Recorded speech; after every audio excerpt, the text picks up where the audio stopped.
ಕರ್ನಾಟಕ ರಾಜ್ಯ ವೃತ್ತಿನಿರತ ಪತ್ರಕರ್ತರ ಸಂಘ ಬಸವ ಕಲ್ಯಾಣ ಘಟಕ ಉದ್ಘಾಟನೆ. ಬೀದರ್ ಜಿಲ್ಲೆಯ ಬಸವ ಕಲ್ಯಾಣ ತಾಲೂಕಿನ ಪದಾಧಿಕಾರಿಗಳ ಪದಗ್ರಹಣ ಹಾಗೂ ಸಾಧಕರಿಗೆ ಸನ್ಮಾನ ಮತ್ತು ಪೌರ ಕಾರ್ಮಿಕರಿಗೆ ಗೌರವ ಕಾರ್ಯಕ್ರಮ ನಗರದ ಬಿಕೆಡಿಬಿ ಕಲ್ಯಾಣ ಮಂಟಪದಲ್ಲಿ ಅದ್ದೂರಿಯಾಗಿ ನಡೆಯಿತು. ಕಾರ್ಯಕ್ರಮದ ಉದ್ಘಾಟಕರಾಗಿ ಭಾಗವಹಿಸಿ ಮಾತನಾಡಿದ ರಾಜ್ಯಾಧ್ಯಕ್ಷ ಶಿವುಗೌಡರವರು, ಪತ್ರಕರ್ತರಿಗಾಗಿ ನಮ್ಮ ಸಂಘ ಹಗಲಿರುಳು ಎನ್ನದೇ ಶ್ರಮ ವಹಿಸುತ್ತಿದೆ. ಪತ್ರಕರ್ತರಿಗೆ ಅನ್ಯಾಯವಾದಾಗ ಯಾವುದೇ ಸಂಘದವರು ಇರಲಿ, ನಮ್ಮ ಸಂಘ ಮುಂಚೂಣಿಯಲ್ಲಿದ್ದು ಕಾರ್ಯನಿರ್ವಹಿಸುತ್ತದೆ ಎಂದರು. ಈ ಸಂದರ್ಭದಲ್ಲಿ ಸಂಜು ಕುಮಾರ್, ಸುರೇಶ್, ಶಿವು ಶೆಟ್ಗಾರ್, ಸಿದ್ದರಾಮ ಕಾಮಣ್ಣ, ಕವಿರಾಜ್ ದೇವ್ಕರ್, ಮಹಂತೇಶ್ ಗೋಕಾರ್, ಲತಾ ಹಾರಕೂಡೆ, ಸವಿತಾ ಕಾಂಬ್ಳೆ, ಸಂಘದ ರಾಜ್ಯ ಕಾರ್ಯಾಧ್ಯಕ್ಷ ಅಕ್ಬಲ್ ಪಾಷಾ, ಕಾರ್ಯದರ್ಶಿ ಅನಿಲ್ ಕುಮಾರ್, ರಾಜ್ಯ ಮಾಧ್ಯಮ ವಕ್ತಾರ್ ಸೈಯದ್ ಮೊಹಸಿನ್ ಅಲಿ, ಕಲಬುರಗಿ ವಿಭಾಗೀಯ ಅಧ್ಯಕ್ಷ ಮಿರ್ಜಾ ರೆಹಮತುಲ್ಲಾ ಬೇಗ್, ಬೀದರ್ ಜಿಲ್ಲಾಧ್ಯಕ್ಷ ಮಲ್ಲಿಕಾರ್ಜುನ್ ಪಾಟೀಲ್, ಎಂಡಿ ಯಾಕೂಬ್, ಎಂಡಿ ನಬೀಸಾಬ್, ಮಲ್ಲಿಕಾರ್ಜುನ್ ನಿಂಬೂರೆ ಸೇರಿದಂತೆ ತಾಲೂಕಿನ ಅನೇಕ ಮುಖಂಡರು, ಅಧಿಕಾರಿಗಳು ಉಪಸ್ಥಿತರಿದ್ದರು. ಆದಿತ್ಯ ಗಜರೆ, ಜೆಕೆ ನ್ಯೂಸ್ ಕನ್ನಡ, ಬಸವ ಕಲ್ಯಾಣ. ವಿಚಾರ ಏನಂದ್ರೆ, ಇವತ್ತು ಪತ್ರಕರ್ತರ ಪರಿಸ್ಥಿತಿ ಯಾವ ರೀತಿ ಇದೆ ಅಂತಂದ್ರೆ, ನೈಜ ಸುದ್ದಿ ಕೊಡೋಕ್ಕಾಗ್ತಾ ಇಲ್ಲ. ಒಂದು ಕಡೆ ಅವ್ರಿಗೆ ಉದ್ಯೋಗ ಭದ್ರತೆ ಇಲ್ಲ, ಮೂರನೇದವ್ರಿಗೆ ಸೇವಾ ಭದ್ರತೆ ಇಲ್ಲ. ಸೇವಾ ಭದ್ರತೆ ಅಂದ್ರೆ ನಿಮ್ಗೆ ಗೊತ್ತಿರುತ್ತೆ, ಸಂಬಳ ಸಂಬಂಧಪಟ್ಟಂತೆ. ನಾಲ್ಕನೇದವ್ರಿಗೆ ಜೀವಕ್ಕೆ ಬಹಳ ಹಾನಿ ಇರುತ್ತೆ. ನನ್ನ ಒಂದು ರೆಕಾರ್ಡ್ ಇದೆ, ಇಂಡಿಯಾದಲ್ಲಿ ಇವತ್ತವರೆಗೂ ನಿನ್ನೆವರೆಗೂ ಪತ್ರಕರ್ತರ ಹತ್ಯೆ ಆಗಿರೋದು ಸುಮಾರು 888. ಈ ತರ ಕಷ್ಟ ಇಟ್ಕೊಂಡು ಪತ್ರಕರ್ತರು ರಾತ್ರಿ ಆಗಲು ಇಲ್ಲದೆ ಕೆಲಸ ಮಾಡ್ಕೊಂಡು ಹೋಗ್ತಾ ಇರ್ತಾರೆ. ಅಂತ ಪತ್ರಕರ್ತರಿಗೆ ನಮ್ಮ ನಾಡಿನಲ್ಲಿ, ನಮ್ಮ ನೆಲದಲ್ಲಿ ಜನರು ದಯಮಾಡಿ ಉತ್ತಮ ರೀತಿಯ ಸಹಕಾರ, ಗೌರವ ಕೊಟ್ಟು ಕೆಲಸ ಮಾಡಿ ಅವಕಾಶ ಮಾಡಬೇಕು. ಇನ್ನೊಂದೇನಂತ ಅಂದ್ರೆ, ಪತ್ರಕರ್ತರಿಗೆ ಆರೋಗ್ಯ ಸಮಸ್ಯೆ ತುಂಬಾ ಬರ್ತದೆ. ಊರಿಂದ ಊರಿಗೆ ಹೋಗ್ತಾರೆ, ಕೇರಿಯಿಂದ ಕೇರಿಗೆ ಹೋಗ್ತಾರೆ, ಊಟ ಮಾಡಿರಲ್ಲ, ನಿದ್ದೆ ಮಾಡಿರಲ್ಲ, ಕೆಲಸ ಮಾಡ್ತಾರೆ. ಅಂತ ಪತ್ರಕರ್ತರಿಗೆ ಇವತ್ತು ಎಷ್ಟು ಕಷ್ಟ ಇದೆ ಅಂತಂದ್ರೆ, ನಾನು ಸ್ಪೇಸ್ ಕೇಳ್ತಾ ಇದ್ದೀನಿ, ಬಹಳ ಕಷ್ಟ ಇದೆ. ನಮ್ಗೆಲ್ಲ ಒಂದು ಕಡೆ ನೋವಾಗುತ್ತೆ, ಯಾಕೆ ವಾಪಸ್ ಮಾಡ್ಬೋದು, ಬಂದ್ಬಿಟ್ಟಿದ್ದೀವಿ, ವಾಪಸ್ ಹೋಗಕ್ಕಾಗಲ್ಲ, ಕೆಲಸ ಮಾಡಲೇಬೇಕು. ಪತ್ರಕರ್ತ ಅಂದ್ರೆ ಕೇವಲ ಬರವಣಿಗೆ ಕೊಟ್ಟು ಜೀವನ ಮಾಡೋದಲ್ಲ. ಸರ್ಕಾರ ಮತ್ತು ನಮ್ಮ ಏನು ಪಬ್ಲಿಕ್ ಇದೆ ಅವ್ರ ಮಧ್ಯೆ ಸೇರ್ಪಡೆ ಐತಂತೆ. ಸರ್ಕಾರ ತಪ್ಪು ಮಾಡಿದಾಗ ತಿದ್ದಿ ಹೇಳುವವರಿಗೆ ಪತ್ರಕರ್ತ. ನಮ್ಮ ಸರ್ ಹೇಳ್ತಾ ಇದ್ರು, ಒಂದು ಪತ್ರಿಕೆ ಉದ್ಯಮ ಆಗ್ತಿದೆ ಅಂತ. ಖಂಡಿತ ಎಲ್ಲರೂ ಇಲ್ಲ ಸರ್, ಎಲ್ಲರೂ ಇಲ್ಲ, ಕೆಲವರಿದ್ದಾರೆ ಸರ್. ಅಂತವರಿಗೆ ನಮ್ಮಗಳಿಂದ ಧಿಕ್ಕಾರ ಇರ್ತದೆ. ನೈಜ ಪತ್ರಕರ್ತರಿಗೆ ನಮ್ಮ ಸಂಘದಿಂದ ಸಂಪೂರ್ಣವಾದ ಬೆಂಬಲ ಇರ್ತದೆ.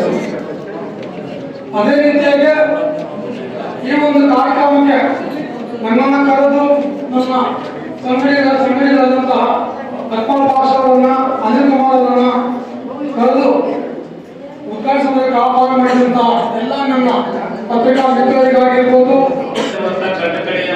ಬಡವರಿಗೆ ನ್ಯಾಯ ಒದಗಿಸಿಕೊಡುವಂಥದ್ದು, ಸರ್ಕಾರಿ ಅಧಿಕಾರಿಗಳ, ಸರ್ಕಾರಿ ಕಚೇರಿಗಳಿಗೆ, ಸರ್ಕಾರಕ್ಕೆ, ಜನಪ್ರತಿನಿಧಿಗಳಿಗೆ ಅವರ ಸಮಸ್ಯೆಯನ್ನು ತೆಗೆದುಕೊಂಡು ಅವರ ಮುಂದಿಟ್ಟು ಆ ಸಮಸ್ಯೆಗೆ ಒಂದು ಪರಿಹಾರವನ್ನು ಕಂಡುಕೊಂಡು ಹೋಗಿ ನ್ಯಾಯ ಕೊಡಿಸುವಂತ ಕಾರ್ಯಕ್ರಮವನ್ನು ಕಾರ್ಯವನ್ನು ಯಾರಾದ್ರೂ ಮಾಡದೇ ಇರೋದು ಪತ್ರಿಕಾ ಮಾಧ್ಯಮ, ಟಿವಿ ಮಾಧ್ಯಮ, ಪತ್ರಿಕಾ ಮಾಧ್ಯಮ ಎಲ್ಲರೂ ಕೂಡಿ ಅಷ್ಟು ನ್ಯಾಯವನ್ನು ಒದಗಿಸಿಕೊಳ್ಳುವಂತ ತುಂಬಾ ಉತ್ತಮವಾದಂತ ಕೆಲಸವನ್ನು ಮಾಡ್ತಾ ಇದ್ದಾರೆ. ಮತ್ತೆ ಇಂಥ ಕೆಲಸಕ್ಕಾಗಿ ಸಮಾಜ ಕೂಡ ಅವರು ಕೈ ಜೋಡಿಸಿ ನಾವೆಲ್ಲರೂ ಮುಂದುವರೋಣ. ಅವ್ರ ಕಾರ್ಯಕ್ಕೆ ನಾವು ಕೂಡ ಮುಂದಿನ ದಿನಮಾನದಲ್ಲಿ ಸಾಕಷ್ಟು ಬೆಂಬಲವಾಗಿ ನಿಂತ್ಕೊಂಡು ಸಮಾಜಕ್ಕೆ ಒಂದು ಒಳ್ಳೆಯ ನ್ಯಾಯ ಸ್ಥಾನವನ್ನು ಕೊಡೋಣ ಅಂತ ಹೇಳ್ತಾ, ಇವತ್ತಿನ ದಿನ ಇಲ್ಲಿ ನನ್ನನ್ನು ಕರೆಸಿ ನನಗೆ ನಾನು ಮಾತಾಡೋಕೆ ಅವಕಾಶ ಕೊಟ್ಟು ನನ್ನನ್ನು ಸನ್ಮಾನಿಸಿದ್ದಕ್ಕಾಗಿ ಅವರೆಲ್ಲರಿಗೂ ನಾನು ತುಂಬ ಧನ್ಯವಾದಗಳು ಹೇಳ್ತಾ ನನ್ನ ಮಾತುಗಳನ್ನು ಮುಗಿಸ್ತೇನೆ. ಜೈ ಹಿಂದ್, ಜೈ ಕರ್ನಾಟಕ. ಒಂದು ಒಳ್ಳೆಯ ಕೆಲಸಗಳನ್ನು ನಮ್ಮ ಇಡೀ ಬಸವ ಕಲ್ಯಾಣ ತಾಲೂಕು ಹಾಗೂ ಹುಣಸೂರು ತಾಲೂಕಿನಲ್ಲಿ ಒಂದು ಒಳ್ಳೆಯ ಪತ್ರಕರ್ತರು ನಮ್ಮ ಭಾರತದಲ್ಲಿ ಸಿಕ್ಕಿರುವುದು ನಮ್ಮೆಲ್ಲರ ನಸೀಬ್ ಅಂತ ಹೇಳಕ್ಕೆ ನಾನು ಇಷ್ಟಪಡ್ತೀನಿ. ಇವತ್ತು ವೇದಿಕೆ ಮುಖಾಂತರ ಯಾವುದೇ ಒಂದು ಕಾರ್ಯಕ್ರಮಗಳು ನಮ್ಮಲ್ಲಿ ಹುಣಸೂರಲ್ಲಿ ಬಸವಕುಮಾರ್ ಚೌಟೆ ಸರ್ ಅವರು ಏನ್ ಕೆಲಸ ಆದಲ್ಲ, ನಿಜವಾಗ್ಲೂ ಇವತ್ತು ಅವ್ರಿಗೆ ಸನ್ಮಾನ ಮಾಡಿದ್ರೆ ನನಗೆ ಬಹಳ ಖುಷಿ ಅನ್ನಿಸ್ತು. ಯಾಕಂದ್ರೆ ಅವರು ಎಷ್ಟು ಒಳ್ಳೆ ಯಾವುದೇ ವ್ಯಕ್ತಿಯ ರಾಜಕೀಯದಾಗಿರ್ಬೋದು ಅಥವಾ ಮಠದ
ನಮ್ಮ ದೇಶದಲ್ಲಿ ಮೊಟ್ಟ ಮೊದಲಿಗೆ ಬಾಬಾ ಸಾಹೇಬ್ ಅಂಬೇಡ್ಕರ್ ಅವರು ಮೂಕ್ ನಾಯಕ ಅಂತ ಹೇಳಿ ಸ್ಥಾಪನೆ ಮಾಡಿದರು. ಪತ್ರಕರ್ತರ ಯಾಕೆ ಸ್ಥಾಪನೆ ಮಾಡಿದ್ರು ಅಂದ್ರೆ ಭ್ರಷ್ಟಾಚಾರ ಯಾವ ಅಧಿಕಾರಿ ಇರಬಹುದು, ಅದು ಯಾವುದೇ ರಾಜಕೀಯ ವ್ಯಕ್ತಿ ಇರಬಹುದು, ಅವರಿಗೆ ಬೆಳಕಿಗೆ ತರಬೇಕು, ಜನರ ಅಭಿವೃದ್ಧಿ ಆಗ್ಬೇಕಾದ್ರೆ ಪತ್ರಕರ್ತರ ನಿಷ್ಠಾವಂತೆ ಮಾತ್ರ ಸಾಧ್ಯ ಅಂತ ಹೇಳಿ ಅಂಬೇಡ್ಕರ್ ಅವರು ಮೂಕ್ ನಾಯಕ ಸ್ಥಾಪನೆ ಮಾಡಿದರು. ಹಿರಿಯ ಪತ್ರಕರ್ತರಾದ ಗುರುನಾಥ್ ಗಡ್ಡೆಯವರೇ, ಬಸವಕುಮಾರ್ ಕೌಟೆಯವರೇ ಸಾಕಷ್ಟು ಜನ ಬಂದಿದ್ದೀರಿ. ಮತ್ತು ಹಿರಿಯರಾದ ಮಾಣಿಕ್ ಪುರೇಶ್ ಸರ್ ಅವರು ಕೂಡ ಬಂದಿದ್ದ, ಅವರಿಗೂ ಕೂಡ ಎಲ್ಲರಿಗೂ ಕೂಡ ಶರಣಗಳನ್ನು ಸಲ್ಲಿಸಿ, ಬಂಧುಗಳೇ,